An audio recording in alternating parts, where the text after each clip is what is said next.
بسم الله الرحمن الرحيم اللحظة بشا فبراير سنة كاللبكون لباتن يلح كسو دوادا مركله إيا برامجكي ورار كمانتا قضبضا آن إذن كوغو هينانا وحا كمدا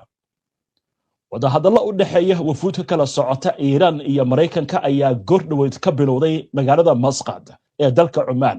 iyadoo Iran ay ku adkeysanayso xuquuqdeeda halka Trumpna uu ku hanjabayo tilaabo military haddii ay fashilmaan wada xaajoodyada haddaba haddii ay dhacdo in la isfahmi waayo oo gacan ka hadal xaaladdu ay isu bedesho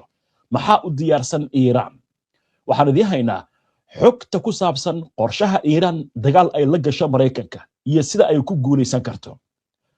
warbixin iyo falaqayn arrinkan ku aadan ayaan idinkugu soo gudbinaynaa qaybta dambe ee barnaamijka wararka kalena waxaa ka mid ah isla arrimahani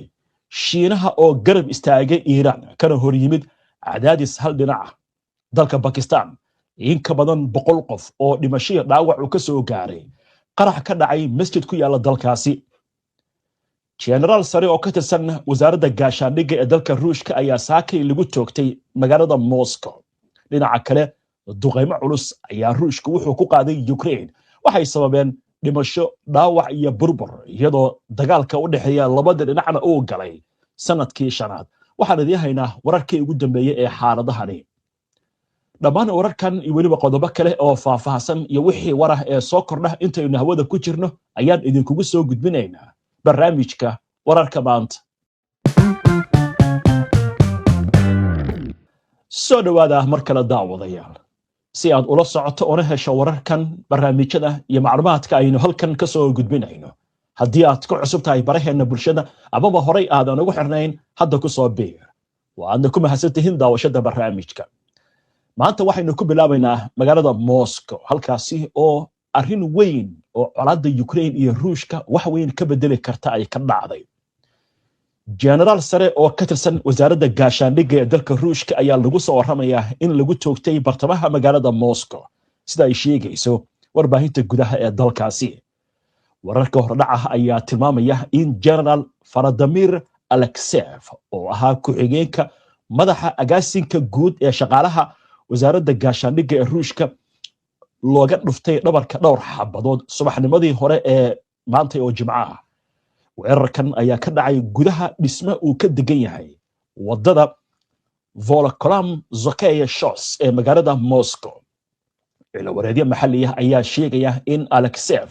si degdeg ah loogu qaaday cisbitaal isagoo qaba dhaawac halis ah xaaladiisa caafimaad ayaa lagu tilmaamay mid aad u daran qofkii weerarka geystay ayaa la sheegay inuu goobta ka baxsaday isla markiiba waxaana socdo baaritaan ay wadaan hay'adaha ammaanka si loo ogaado cidda ka dambaysa falkan dhacdadan ayaa imaanaysa xilli xiisadaha u dhaxeeya Ruushka iyo Ukraine ay weli taagan yihiin madaxweynaha Ukraine Volodymyr Zelensky ayaa dhawaan sheegay in uu ansixiyay howlgallo cusub oo ay fuliyaan hay'adaha ammaanka ee Ukraine isagoo xusay in natiijooyin wanaagsan la filayo sida ay warisay warbaahinta UNN ee laga leeyahay dalkaasi Ukraine isla arrimaha colaadda Ukraine iyo Ruushka ugu yaraan 2 qof ayaa ku dhintay weerar diyaarad aan duuliye lahayn oo Ruushku leeyahay ay ku qaaday gobolka Zaporizhia ee koonfurta Ukraine sida maanta ay sheegeen mas'uuliyiinta waddanka Ukraine madaxa maamulka militariga ee gobolka Zaporizhia Ivan Fedorov ayaa bartiisa Telegramka ku qoray in nin 49 jir ah iyo xaaskiisa oo 48 jir ah ay geeriyoodeen kadib markii gantaal ama drone lagu beegsaday gurigooda oo ku yaal magaalada Vilniuski weerarkan ayaa sidoo kale sababay dab waaweyn oo ka kacay deegaanka Fedorov ayaa sheegay in wiil 14 jir ah uu sidoo kale ku dhaawacmay weerar kale oo ka dhacay bartamaha gobolka Zaporizhia geesta kale taliyaha gobolka Kharkiv Oleg Zenigubov ayaa sheegay in weerar Ruushka uu ku qaaday duleedka magaalada oo ah magaalada labaad ee ugu weyn waa Kharkiv ay sababeen khasaare kala duwan oo naf iyo maal isugu jira weeraradan ayaa yimid saacado uun kadib wadahadalo ka dhacay dalka Imaaraadka Carabta oo Mareykanku dhexdhexaadinayay oo halkaasi ay ku yeesheen wakiilo ka socda Ruushka iyo Ukraine si loo gaaro heshiis lagu soo afjarayo duulaanka Ruushka oo iminka sanadkii shanaad madaxa la sii galaya wadahadallada labada maalmood u socday dhinacyadan ka socday Ruushka iyo Ukraine ayaa keenay hal horumar oo kaliya kaas oo ah isweydaarsiga maxaabiista dagaalka ee ugu horeysay tan iyo bishii Oktoobar iyadoo 157 maxbuus dhinac kasta uu sii dayn doono madaxweynaha Ukraine ayaa isaguna waxa uu ku baaqay natiijooyin degdeg ah oo la xiriira wadaxaajoodada nabadda isagoo tilmaamaya in wadaxaajoodada ay yihiin kuwo adag Vladimir Zelensky ayaa hadalkan jeediyay markii ay soo dhamaadeen wadahadallada madaxa wadaxaajoodka Ukraine Rustam Umarov ayaa sheegay in wareeg cusub oo wadahadallo ah la qaban doono toddobaadyada soo socda colaadda ayaa dib u soo xoogaysatay maalmihii u dambeeyay iyadoo Ukraine ay ku eedeysay Ruushka inuu si ulakac ah u beegsanayo kaabayaasha tamarta halkaasi oo lagu soo warramayo kumanaan kun oo qof in koronto la'aan iyo aaladaha qabowga lagaga gaashaanto waxyeello weyn ay soo gaartay وهاجاك وحي ورح كوسو كردها ربحاني وaynu arki doonaa bal markan aynu eegno xaggaasi wadanka Pakistan oo war degdeg ah haatan ay ka soo baxayaan qarax ka dhacay masaajid ku yaal deegaanka liirada Husayniya ayaa waxa lagu soo waramayaa in ugu yaraan 100 qof dhimasho dhaawac ka soo gaaray deegaankan wuxuu ka tirsan yahay magaalada Islamabad ee dalka Pakistan mas'uuliyiinta ayaa si hor dhacay waxay u sheegayaan in laga yaabo geeridu inay gaarto ilaa iyo 80 qof sarkaal sare oo ka tirsan booliiska ayaa sheegay in qaraxu uu dhacay kadib salaadii jimcaha ee maanta waxaan intaasi ku daray in weli aysan caddayn ujeedada dhabta ah ee ka dambeysay qaraxa lala eegtay masaajidka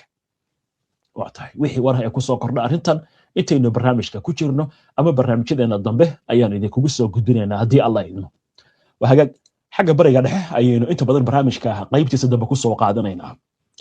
وده الله ودحية إيران يا أمريكا كأي جرد وتكبلوا ذي عاصمة دلكاسي عمان مسقط يدو طهران أي كوات كيسان يسو إيران انت حقوق دي ده إن كستو أي جيران أعداد سياه جباد سيكور لسه أو أمريكا كأوضو إلى الرسمية أو إيرانية أي وربعين تأشياء إن وده الله أي سنهين كوات توسع يدو وفدقة عمان أو هجاميني وزيرك أرمها دبده وكارجار ولا شيء دونه labada wafdi ee Mareykanka iyo Iiraan taasi oo macnaheedu uu yahay in wadahadalladan aysan ahayn kuwa toos ah oo ay soo horfariisan doonaan wafdiga Iiraan iyo Mareykanka wasiirka arrimaha dibadda ee dalkaasi Iiraan Abbas Araghchi ayaa goor hore oo xalay ah gaaray magaalada Masqat Araghchi ayaa hogaaminaya wafdiga halka Mareykankana wafdigooda uu horkacayo ergeyga bariga dhexe u qaabilsan Donald Trump Stephen Witkoff wargeyska Wall Street Journal ee ka soo baxa Mareykanka ayaa soo xigtay mas'uuliyiin Mareykan ah oo sheegaya in taliyaha taliska dhexe ee ciidanka Mareykanka CENTCOM oo ku biiri doono wadahadallada horumaradan ayaa imaanaya iyadoo laga cabsi qabo in wadahadalladan cadaadiska Mareykanka uu ku saarayo Iiraan haddii ay burburaan xiisadu ay isku bedeli karto gacan ka hadal Iiraan waxay ku adkeysanaysaa in wadaxaajoodyadu ay ku ekaadaan oo kaliya barnaamijkeeda nuclearka halka Washington ay doonayso in laga hadlo arrimo kale oo ay ka mid yihiin barnaamijka gantaalada Iiraan Araghchi ayaa si adag u diiday wax ka baxsan nuclearka in laga wada hadlo arrintaasi oo lagu soo warramayo inay keeni karto wada hadalladu inay noqdaan kuwa fashilma wasiirka arrimaha dibadda ee dalka Iiraan wuxuu carabka ku adkeeyay in Tehran wada hadalladan ay u gali doonto si daacadnimo leh isla markaasna ay ilaalin doonto xuquuqdeeda aqalka cad ayaa dhankiisa xaqiijiyay in Trump uu sugayo natiijada wada hadallada iyadoo Mareykankana uu xoojinayo joogitaankiisa militariga ee gobolka bariga dhexe Araghchi ayaa sheegaya in wada hadalladan ay yihiin kuwa lagu galayo qaab indhafuran iyo xusuus cad oo ku saabsan dhacdooyinkii dhacay sanadkii la soo dhaafay wada hadalladani waa kuwii ugu horeeyay tan iyo markii weerarkii Mareykanka uu ku taageeray Israa'iil ee dhacay bishii Juun dabayaaqadeedii markaasi oo la sheegay in Mareykanku ay duqeeyeen xarumaha nuclearka ee Iiraan gaar ahaan Isfahan, Natanz iyo Fordo geesta kale afayeenka aqalka cad ee dalkaasi Mareykanka Caroline Leavitt ayaa dadka wararka fidiya u sheegtay in madaxweyne Donald Trump uu sugayo wada hadallada sida markaasi ay ku dhamaan karaan iyo heshiis kale la gali karo Tehran waxay tiri inta wada hadalladani ay socdaan waxaan rabnaa inaan xusuusino nidaamka Iiraan in madaxweynuhu uu leeyahay xulashooyin badan oo ka baxsan diblomaasiyadda waxayna tilmaamtay awood military oo Mareykanku u leeyahay in uu qaado tillaabooyin waxay adkaysay in wadahadalladu diiradda ay saarayaan diblomaasiyadda balse Washington waxay si cad uga dalbatay Iiraan inaysan yeelan awood nuclear oo buuxda hadalkeeda ayaa waxa uu yimid kadib markii Trump uu sheegay in Iiraan wadahadallo ay la gelayso Mareykanka isla markaasna aysan doonayn weerar dhinaca kale ergeyga Mareykanka ee bariga dhexe Stephen Witkoff iyo Jared Kushner oo ah wiil sodog u yahay Donald Trump ayaa iyaguna xalay gaaray magaalada Doha arbacadii Mareykanka iyo Iiraan ayaa si rasmi ah u xaqiijiyay in wadahadalladan ay ka dhici doonaan Cumaan oo laga soo wareejiyay dalka Turkiga xaqiijintan ayaa timid kadib warar sheegaya in wadahadalladu qarka ay u saarnaayeen in ay burburaan war kale oo arrimahan la xiriira Shiinaha ayaa maanta si cad u sheegay in uu taageersan yahay Iiraan in ay difaacdo danaheeda isla markaasna uu diidan yahay waxa uu ku tilmaamay cadaadis hal dhinac xilli ay socdaan xiriirada ka diblomaasiyadda oo u dhaxeeya Tehran iyo Washington bayaan ka soo baxay wasaaradda arrimaha dibadda ee Shiinaha ayaa lagu sheegay in Beijing ay taageersan tahay in Iiraan ay ilaashato madax banaanideeda amnigeeda sharafta qarankeeda iyo xuquuqdeeda sharciga ah bayaanka ayaa intaasi ku daray in Shiinuhu ka soo horjeedo cadaadis iyo qasab hal dhinac goorsi horeysay magaalada Beijing kaariyaha wasiirka arrimaha dibadda ee dalkaasi Shiinaha Liu Peng ayaa la kulmay ku-xigeenka wasiirka arrimaha dibadda ee dalkaasi Iiraan waxaana la sheegay in mar kale Shiinuhu uu xaqiijiyay taageerada uu hayo xaqa Iiraan ay u leedahay in ay isticmaasho tamarta nuclearka si waafaqsan nabadda iyo qawaaniinta caalamiga waxa intaasi uu ku daray mas'uulkan Shiinaha in Shiinuhu uu si wadi doono taageerida xal ku haboon arrintan oo lagu xalilo mushkiladda ka dhex aloosan Mareykanka iyo Iiraan ee la xiriirta nuclearka وهجان هذا وده هذا لو يسعدان حبيت فلاقينت أينو هاتن وجودنا أو أنت بدن أينو كسو قادنو أرمها اللي حريرة معلومات كقبرضو أي بحثه كارهان قبرضو أرمها دجالك ميليتريكا استراتيجية عينك دبلوماسية سياسة يسردونك حبيتن وحينو كأجينا حدي وده هذا لدن أي فشل معن معني هذا موحي نقوكرتها إن قعنت لسولته إيران ما حقو قرشيسن حدي وده هذا لدن أي بربران waxaynu eegaynaa qorshaha Iiraan ee dagaal ay la gasho Mareykanka iyo sida ay ku guuleysan karto warbixintan waxa qoray wakaaladda wararka ee Tasniim Iiraan ayaa soo bandhigtay aragti istiraatiiji ah oo ku saabsan sida ay u wajahdo dagaal suurtagal ah oo ay la gasho Mareykanka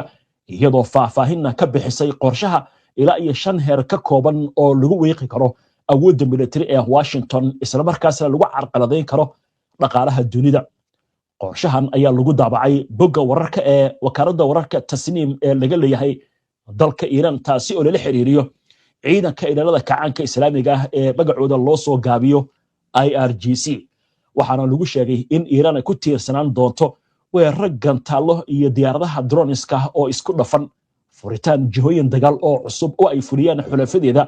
dagaal dhanka internetka iyo carqaladeynta ganacsiga shidaalka caalamka wejiga koobaad ee weerar Mareykanka ka dhana qorshuhu wuxuu saadaalinayaa in dagaalku uu ku bilaaban karo weerar xagga cirka iyo gantaalo Mareykanka oo ku qaado xarumaha nuclearka iyo saldhigyada military ee Iiraan Mareykanka ayaa la filayaa inuu adeegsado maraakiibta xambaarada diyuuradaha dagaalka dambaanooyinka istiraatiijiga ah iyo hub casri ah Iiraan waxay sheegtay inay diyaarsatay xarumo dhulka hoostiisa ah iyo qaab dhismeed military oo meelo kala duwan ku kala firarsan si ay uga badbaadaan weerarada waqtiga hore una haystaan ama ay u yeeshaan awood ay kaga jawaabaan wejiga labaad jawaabta Iiraan ayaa qorsheynaysa inay si degdeg ah uga jawaabto weerarka iyadoo gantaalo nooca balastiga ah iyo diyaaradaha droniska ku qaadi doonta saldhigyada Mareykanka ee bariga dhexe sida saldhigga Al-Udeyd ee ku yaala dalka Qatar saldhigyada Kuwait Imaaraadka iyo kuwa Syria sidoo kale xulafada Iiraan ee gobolka sida Hezbollah Xuutiyiinta Yemen iyo kooxaha hubeysan ee Ciraaq ayaa la filayaa inay furaan jihooyin dagaal oo kala duwan si ay u kala qaybiyaan awoodda ciidanka Mareykanka wejiga saddexaad dagaal cyberka ama internetka ah iiraan waxay qorsheynaysaa weeraro saybarka loo adeegsanayo oo lagu beegsanayo shabakadaha gaadiidka kuwa tamarta bangiyada iyo isgaarsiinta Mareykanka ujeedadu waa in la carqaladeeyo isku duwidda ciidamada iyo in lagu cadaadiyo dalalka martigelinaya ciidamada Mareykanka in ay joojiyaan martigelinta wejiga afraad shidaalka caalamka qodobka ugu culus ee qorshaha Iiraan waa marin biyoodka Hormuz halkaasi oo ku dhawaad 20% shidaalka caalamka uu maro Iiraan waxay ku hanjabtay inay xanabi karto Mareykan iyadoo adeegsanaysa miinooyin badeed weerar maraakiib iyo xeelado badeed tani waxay sare u qaadi kartaa qiimaha shidaalka oo saameyn dhaqaale ku yeelan kara caalamka wejiga shanaad dhamaadka dagaalka Iiraan waxay rumaysan tahay in haddii dagaalku daba dheeraado qarashkiisu uu bato Mareykanku uu dooran doono wada xaajood halkii uu ku sii wadi lahaa dagaal qaali ku ah istiraatiijiyadda Tehran waxay ku salaysan tahay dagaal muddo dheer socon kara oo ka dhigaya guusha mid qiimo culus ugu kacda Washington si kastaba ha ahaatee lafogorayaal badan ayaa sheegaya in qorshahan uu halis weyn leeyahay isla markaasna uu sababi karo jawaab military oo xooggan oo Mareykanka ka timaada iyo dagaalka oo ku faafa gobolka bariga dhexe haddaba xaaladdu halkaas ayay taagan tahay Iiraan waxay diyaarsatay shantaas qodob barnaamijyadeen ugu dambeeyana waxaan idinkugu soo gudbinay in ay tijaabisay oo ay diyaarsatay oo ay rakibatay gantaal kala yiraahdo Hormishaar 4 arrintan ilaa iyo maanta warbaahinta caalamka wax kale ka hadli mayso waayo gantaalkan waxaa lagu sheegay inuu yahay gantaal 2000 oo kiiloomitir gaari kara waa gantaal leexda waxaa kaloo lagu tilmaamay inuu yahay gantaal ka gaban kara gantaalada difaaca arrinta marka halisteeda ay leedahay wada hadaladan imika socda hadii ay fashilmaan xaaladdu wax isku bedeli kartaa dagaal dhiig badan oo ku qabto saameeyna ku yeesha caalamka oo idil wixii ku soo kordha waynu arki doonaa inta ayaan ku soo gabagabeynayaa maanta barnaamijkii wararka maanta waana ku mahadsantihiin daawashada barnaamijka si aad ula socoto wararkan iyo barnaamijyada iyo macluumaadka aynu halkan ka soo gudbino haddii aad ku cusub tahay baraheena bulshada ama horay aadan ugu xirnayn hadda ku soo biir waad ku mahadsantihiin daawashada barnaamijka waa inuu barnaamijka xiga insha Allah inta ka horeysa jimca mubaarak nabadgelyo